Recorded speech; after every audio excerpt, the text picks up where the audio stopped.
Hello everyone, welcome to today's video. So இந்த வீடியோவில் என்ன பேச போகிறோம் அப்படின்னு பார்த்தீங்கன்னா, ரீசெண்ட் டேஸில் வந்து பார்த்தீங்கன்னா, நான் சில இமிக்ரேஷன் குரூப்ஸில் இருக்கேன். அங்கே வந்து பார்த்தீங்கன்னா, இந்த பிஆர் வாங்குறதுக்கோசரம் நிறைய பேர் வந்து எல்எம்ஐஏ ஆன் சேல், எல்எம்ஐஏ எவ்வளோ சொல்லுங்க, அந்த மாதிரி டிஸ்கஷன்லாம் போயிட்டு இருக்கு. அதில் வந்து ஒருத்தர் கிட்ட வந்து நான் சும்மா எனக்கு எல்எம்ஐஏ வேணும், எவ்வளோ வந்து சார்ஜ் பண்ணுறீங்க அப்படின்னு சொல்லி கேட்கும்போது என்ன சொன்னார்னா, எனக்கு ரொம்ப ஷாக்கிங்கா இருந்துச்சு. 30,000 கேட் வந்து எல்எம்ஐஏ ஜாப் ஆஃபர் இருக்கு. நான் உனக்கு வந்து ஒர்க் பர்மிட் பண்ண முடியும். வந்தனா பிஆர் வாங்கிக்கலாம். ஸோ எண்ட் டு எண்ட் பண்ணி குடுக்கறதுக்கு உங்களுக்கு வந்து $30,000 வந்து நீங்க பே பண்ணணும் அப்படின்னு சொல்லி சொல்லும்போது, ரொம்ப ஷாக்கிங்கா இருந்துச்சு. ஃபர்ஸ்ட்டு வந்து இது எல்எம்ஐஏன்னா என்னன்னு தெரிஞ்சுக்கணும். இது நான் ஒரு செல்ஃப் இன்ட்ரெஸ்ட்காக வந்து நான் பிங் பண்ணி கேட்டேன். அதுக்கப்புறம் வந்து தட்ஸ் ஓகே அப்படின்னு சொல்லிட்டு நான் வெளில வந்துட்டேன். Because you all know I have PR. So இப்ப என்ன அப்படின்னா, எல்எம்ஐஏ அப்படின்னா என்ன? அது எதுக்கு தேவைப்படுது? அதை எப்படியெல்லாம் மிஸ்யூஸ் பண்றாங்க? யாருக்கெல்லாம் எல்எம்ஐஏ தேவை? யாருக்கெல்லாம் எல்எம்ஐஏ தேவையில்ல? நெறைய டீட்டெயிலா எல்எம்ஐஏ இருக்கிறதுனால என்ன பிளஸ்? அப்படிங்கிறது எல்லா விஷயமும் டீட்டெயிலா இந்த வீடியோல பேசப் போறோம். ஸோ நீங்க நம்ம சேனலுக்கு புதுசா வரீங்க அப்படின்னா, நம்ம கனடா இமிகிரேஷன் பத்தி, கனடால நடக்கிற லோக்கல் ஈவென்ட்ஸா இருக்கட்டும், கனடா லைஃப் ஸ்டைல் எப்படி இருக்கு? இத பத்தி எல்லாம் டீட்டெயிலா நம்ம சேனல்ல வந்து வீடியோஸ் இருக்கும். உங்களுக்கு புடிச்சிருக்கு அப்படின்னா, கண்டிப்பா வந்து நம்ம சேனல ஃபாலோ பண்ணுங்க. வாங்க வீடியோக்குள்ள போலாம். ஸோ எல்எம்ஐஏ அப்படின்னா என்ன? அந்த எல்எம்ஐஏ அப்படிங்கிறது நீங்க டீட்டெயிலா எக்ஸ்பிளைன் பண்ணணும்னா, labour market impact assessment. So அது என்ன அப்படின்னு கேட்டீங்கன்னா, அது ஒன் ஆஃப் த டாக்குமெண்ட். சில எம்ப்ளாயர்ஸ் வந்து அந்த டாக்குமெண்ட் இல்லாம ஃபாரின் ஒர்க்கர ஹையர் பண்ண முடியாது. ஓகே. அந்த டாக்குமெண்ட்டுக்கு வந்து எப்படி ப்ராசஸ் பண்றது? நான் ப்ராசஸ் பண்ற முடியுமா? அப்படின்னா, இண்டிவிஜுவல் ப்ராசஸ் பண்ண முடியாது. ஒரு எம்ப்ளாயர் ஒரு ஜாப் ஓப்பனிங் வந்து பண்றாங்க. இப்ப எக்ஸாம்பிள் ஒரு ஃபுட் ப்ராசஸ் மேனேஜர் பண்றாருன்னு வச்சுக்கோங்க. ஒரு எம்ப்ளாயர் சின்னதா வந்து ஒரு ஃபுட் ஃபேக்டரி வச்சிருக்காங்க. ஃபுட் ப்ராசஸிங் மேனேஜர் வந்து ஹையர் பண்ணணும் அப்படின்னு வச்சுக்கோங்க.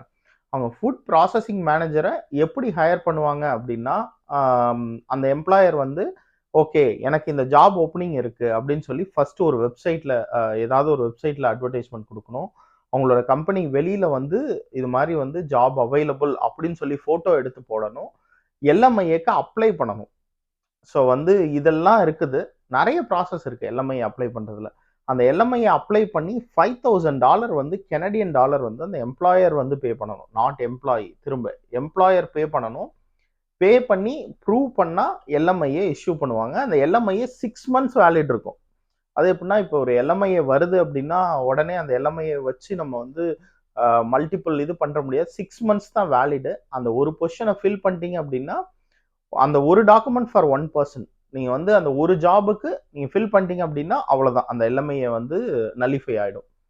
ஓகே. இந்த எல்எம்ஐஏ எடுக்கும்போது 6 மந்த்ஸ் தான் வேலிட். அந்த 6 மந்த்ஸ்க்குள்ள அந்த எல்எம்ஐஏக்கு ஒரு பெர்சன ஐடென்டிஃபை பண்ணி, ஒரு ஃபாரின் நேஷனல ஐடென்டிஃபை பண்ணி, நீங்க வந்து வொர்க் பெர்மிட் ப்ராசஸ் பண்ணணும். ப்ராசஸ் பண்ணல அப்படின்னா, நியூ எல்எம்ஐஏ தான் நீங்க வந்து பண்ணணும். இதுதான் வந்து ரூல். எல்எம்ஐஏ பண்ற ரூல். ஸோ இது என்ன நடக்குது? இது எப்படி வந்து மிஸ்யூஸ் பண்றாங்க அப்படின்னு பார்த்தீங்கன்னா, ஏன் இந்த எல்எம்ஐஏ மஸ்ட் நெறைய பீப்பிள்க்கு அப்படின்னு பார்த்தீங்கன்னா, நெறைய பேர் வந்து இங்க காலேஜ்க்கு வராங்க. மோஸ்ட்லி வந்து அவங்களுக்கு வந்து post graduate work permit 3 year குடுக்குறாங்க. பட் என்ன அப்படின்னா, போஸ்ட் கிராஜுவேட் வொர்க் பெர்மிட்ல வொர்க் பண்ணும்போது, அந்த எல்எம்ஐஏ பாயிண்ட்ஸ் வந்து அவங்களுக்கு கிடைக்காது. ஸோ இப்ப எக்ஸாம்பிள் பிஆர்க்கு வெயிட் பண்றாங்கன்னு வச்சுக்கோங்களேன். அவங்க வந்து LMIA available. Yes I have a LMIA அப்படின்னு போட்டா, எல்எம்ஐஏ வச்சு தான் நான் இந்த வொர்க் பெர்மிட் வந்து நான் ப்ராசஸ் பண்ணியிருக்கேன்னு போட்டா, அடிஷனல் பாயிண்ட்ஸ் கிடைக்கும். அவங்களோட பிஆர் ப்ரொஃபைலுக்கு. ஸோ ஐ திங்க் என்னோட அண்டர்ஸ்டாண்டிங் நான் ரிசர்ச் பண்ண வரைக்கும் இதனால தான் வந்து எல்எம்ஐஏக்கு வந்து அவ்வளோ மார்க்கெட்ல வந்து எல்எம்ஐஏ ஜாப் ஆஃபர் இருந்துச்சுன்னா பிஆர் கொஞ்சம் ஈஸியாக ப்ராசஸ் ஆகிடும். ஸோ அதனால எனக்கு எல்எம்ஐஏ வேணும் அப்படின்னு சொல்லி நிறைய பேர் வந்து இந்த எல்எம்ஐஏக்கோசரம் நிறைய பே பண்ணுறாங்க. இல்லை என்ன ஃப்ராட் நடக்குது அப்படின்னு பார்த்தீங்கன்னா, சில கம்பெனிஸ் வந்து என்ன பண்ணுறாங்க, அந்த எல்எம்ஐஏ ப்ராசஸ் பண்ணி 5,000க்கு ப்ராசஸ் பண்ணி அவங்க ஒரு 7,000 8,000க்கு வந்து வெளியில் ஒரு கன்சல்டன்சி கொடுத்து, ஓகே எனக்கு இந்த பொசிஷன் ஓப்பனிங்காக இருக்கு, நீ ஒரு நல்ல ஒரு எம்ப்ளாயி பிடிச்சி கொடு, கம்மியான காசுக்கு பிடிச்சி கொடு, நான் வந்து அந்த எம்ப்ளாயி வச்சு வேலை வாங்கிக்கிறேன் அப்படின்னு சொல்லி சில கம்பெனிஸ் சில கன்சல்டன்சிஸ் கொடுக்குறாங்க. அந்த கன்சல்டன்சிஸ் வந்து அந்த எல்எம்ஐயை வந்து சேல் பண்ணுறாங்க. சேல் பண்ணி இது மாதிரி நீ எல்எம்ஐஏ இந்த கன்சல்டன்சிஸ் இதை ஒரு பேக்கேஜாகவே வச்சு சேல் பண்ணுறாங்க. எப்படின்னா, ஒர்க் பர்மிட் நாங்கள் ப்ராசஸ் பண்ணி கொடுத்துருவோம். அதுக்கப்புறம் உனக்கு பிஆர் ப்ரொஃபைல் கிரியேட் பண்ணி பிஆர் ப்ராசஸ் பண்ணவும் ஹெல்ப் பண்ணிடுவோம். ஸோ மொத்தமாக பேக்கேஜ் எவ்வளோ பே பண்ணுறாங்க அப்படின்னு பார்த்தீங்கன்னா கிட்டத்தட்ட $30,000 to $50,000 வந்து நிறைய பேர் பே பண்ணுறாங்க. பே பண்ணி இந்த பிஆர்க்கோசரம் இவ்வளோ மணி வந்து பே பண்ணுறாங்க. என்னோட அண்டர்ஸ்டாண்டிங் படி நீங்கள் அவ்வளோலாம் வந்து நீங்கள் பண்ணணும்னு அவசியமே இல்லை. ஸோ இப்போ எக்ஸாம்பிள் உங்களுக்கு நிறைய ஆப்ஷன்ஸ் இருக்குது பிஆருக்கு. நான் வந்து நிறைய வீடியோவில் வந்து சொல்லியிருக்கேன். நீங்கள் வந்து எய்தர் பிஎன்பி எடுத்துக்கலாம், இல்லை நீங்கள் வந்து இப்போ உங்களுக்கு பிஆரே கிடைக்கலன்னு வச்சுக்கோங்களேன். இப்போ you are returning back to home கண்ட்ரின்னு வச்சுக்கோங்க. ஹோம் கண்ட்ரியில் சேம் ஜாப் நீங்கள் பண்ண முடிஞ்சிச்சு அப்படின்னா நீங்கள் வந்து ஸ்கில் ட்ரேடில் திரும்ப வருவீங்க. ஸோ உங்களுக்கு நிறைய ஆப்ஷன்ஸ் இருக்கு. ஹோம் கண்ட்ரி போனாலும் நீங்கள் ஏற்கனவே இங்கே 1 இயர் 2 இயர் ஒர்க் பண்ணிட்டீங்க அப்படின்னா லாஸ்ட் 5 இயரில் ஒர்க் பண்ணியிருந்தீங்க அப்படின்னா அது எல்லாமே கவுண்ட்ஸ். ஸோ அந்த எக்ஸ்பீரியன்ஸுமே கவுண்ட்ஸ். ஸோ அதனால் வந்து கண்டிப்பாக வந்து வெயிட் பண்ணுறது குட். இந்த எல்எம்ஐஏக்கோசரம் இவ்வளோ மணி பே பண்ணி எடுக்கிறது சில பேருக்கு வந்து டெஸ்பரேட்டாக பிஆர் வேணுங்கும் போது நிறைய பேர் பே பண்ணி எடுக்கிறாங்க. எஸ், நான் பார்த்த வரைக்கும் அந்த கமெண்ட் ஒரு பர்டிகுலர் ஃபேஸ்புக் போஸ்ட்டில் கமெண்ட் மட்டும் பார்த்தீங்கன்னா ஒரு 20 பேர் please DM me the price, please DM me the ப்ரைஸ்ன்னு சொல்லி போடும்போது எனக்கு அதோட நெசசிட்டி புரியுது. அதை வந்து எப்படி மிஸ்யூஸ் பண்ணுறாங்க அப்படிங்கிறதும் புரியுது. ஆக்சுவலாக இந்த எல்எம்ஐயை எது கொண்டு வந்தாங்க அப்படின்னு பார்த்தீங்கன்னா ஒரு மார்க்கெட்டில் இவ்வளோ பர்சன்டேஜ் எம்ப்ளாயர் தான் நீங்கள் வந்து ஃபாரின் எம்ப்ளாயி தான் நீங்கள் பண்ண முடியும் அப்படின்னு ஒரு ரூல் இருக்குது. ஒவ்வொரு எம்ப்ளாயரும் 100% ஃபாரின்லேருந்து அப்படியே எடுத்துலாம் பண்ணிட முடியாது. ஸோ அது வந்து இப்போ ரீசெண்டாக 20% ஆக்கியிருக்காங்க. இதுக்கு முன்னாடி ஐ திங்க் 40% இருந்துச்சுன்னு நினைக்கிறேன். ஸோ எனக்கு எக்ஸாக்ட்லி தெரில. பட் நீங்கள் 1% தான் நீங்கள் வந்து ஃபாரின் எம்ப்ளாயர் எடுக்க முடியும் அப்படின்னு சொல்லி சில ரூல் இருக்குது. உடனே நீங்கள் கேட்கலாம், நான் ஒரு கம்பெனிக்கு ஒர்க் பண்ணுறேன், இங்கே வந்து எல்லாருமே ஃபாரின் எம்ப்ளாயி தான் அப்படின்னு சொல்லி கேட்டிங்கன்னா இங்கே தான் வந்து ஒரு பிக் ரோல் பிளே இருக்குது. என்ன அப்படின்னா இந்த எல்எம்ஐயை நம்ம பேசுகிறோம் இல்லையா, சில கம்பெனிஸ்க்கு வந்து எல்எம்ஐயை எக்ஸம்ட் பண்ணுறாங்க. எப்படின்னா இன்டர்நேஷ்னல் அக்ரிமெண்ட் இருந்துச்சுன்னா எக்ஸம்ட் பண்ணுறாங்க. இல்லை சில companies like big corporates, Canadian corporates இருக்காங்க இல்லையா, சில பெரிய பெரிய பேங்க்ஸ் இருக்காங்க இல்லையா, அவங்க இப்போ அவங்க எல்லாருமே என்ன பண்ணுறாங்க, அவங்களோட கம்பெனிக்கு யாரை வேணாலும் ஹையர் பண்ணுவாங்க, எவ்வளோ ஒர்க் பர்மிட் வேணாலும் ப்ராசஸ் பண்ணுவாங்க, எல்எம்ஐஏ பண்ண மாட்டாங்க. They are exempt. The reason என்ன அப்படின்னு பார்த்தீங்கன்னா அவங்களுக்கு வந்து they are certified by a third party agency, international agreement இருக்கும், இல்லை ஃபெடரல் ஆர் டெரிட்டோரியல் அக்ரிமெண்ட் இருக்கும்.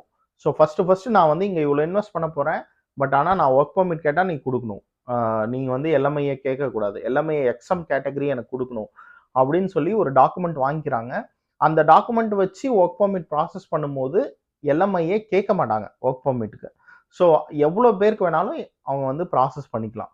ஸோ இது மாதிரி சில லூப் ஹோல்ஸ் இருக்குது இந்த எல்எம்ஐஏ ப்ராசஸில். சில பெரிய பெரிய டெக் கம்பெனிஸாக இருக்கட்டும், இல்லை பெரிய பெரிய மெக்கானிக்கல் கம்பெனிஸாக இருக்கட்டும், ரிஃபைனரிஸாக இருக்கட்டும், நிறைய வந்து இப்போ கனடாவில் வந்து பார்த்தீங்கன்னா இந்த எனர்ஜி, ரினியூவபிள் எனர்ஜிக்கு வந்து நிறைய மூவ் ஆகுறாங்க. எக்ஸாம்பிள் காற்றாலை மின்சாரம், இது மாதிரி வந்து நிறைய ரினியூவபிள் எனர்ஜி ப்ளஸ் கார்லேயுமே பார்த்தீங்கன்னா ஈவிக்கு நிறைய இன்வெஸ்ட்மெண்ட் பண்ணுறாங்க. இந்த இன்வெஸ்ட்மெண்ட்க்கு வர கம்பெனிஸ் எல்லாமே அவங்க ப்ரொஃபைல் எடுத்து பார்த்தீங்கன்னா தே ஆர் எல்லாமே எக்ஸம்ப்டாக இருக்காங்க. நான் இவ்வளோ வந்து உன்னோட ஊரில் வந்து நான் இன்வெஸ்ட் பண்ண போகிறேன், எனக்கு வந்து நான் ஃபாரின் ஒர்க்கர் வேணும்னா ஈஸியாக எடுத்துக்கிற மாதிரி நீ பண்ணி கூட நான் வந்து இன்வெஸ்ட் பண்ணுறேன் அப்படிங்கும்போது கவர்மெண்ட் வந்து ஆட்டோமேட்டிக்காக அவங்களுக்கு எல்எம்ஐஏ எக்ஸாம் பண்ணுறாங்க. அவங்க எல்எம்ஐஏ பண்ண தேவையில்ல. இந்த எல்எம்ஐஏ பண்ணுறது எல்லாமே இந்த mid level or small level companies தான். அவங்களாம் எப்படின்னா மொத்த எம்ப்ளாயீஸே வந்து ஒரு 100 200 இந்த ரேஞ்சில் தான் இருப்பாங்க, இல்லை அதை விட கம்மியாக கூட இருக்கலாம். ஸோ அந்த மாதிரி எம்ப்ளாயர்ஸ் தான் வந்து என்ன பண்ணுறாங்க, இந்த எல்எம்ஐஏ ப்ராசஸ் பண்ணி இதெல்லாம் பண்ணிகிட்டு இருக்காங்க. ஸோ உங்களுக்கு வந்து இந்த எல்எம்ஐஏனா என்ன, இது எப்படி ஒர்க் ஆகுது, இந்த எல்எம்ஐஏ வந்து பற்றி டீட்டெயிலாக சொல்லியிருக்கேன்னு நினைக்கிறேன். ஸோ இது மாதிரி வேற என்ன இன்ஃபர்மேஷன் வந்து உங்களுக்கு வேணும்? இந்த எல்எம்ஐஏ பற்றி ஒரு 2 பேர் பிங் பண்ணியிருந்தாங்க. எல்எம்ஐஏ வந்து வாங்கினா பிஆர் கிடைக்குமா அப்படின்னு. எல்எம்ஐஏ வாங்கினா பிஆருக்கு பாயிண்ட்ஸ் ஆட் ஆகும், பட் நான் அதை ரெக்கமெண்ட் பண்ண மாட்டேன். ஏன்னா இப்போ எல்எம்ஐஏ ப்ரைஸஸ் வந்து ரொம்ப ஹையாக வச்சு சேல் பண்ணுறாங்க.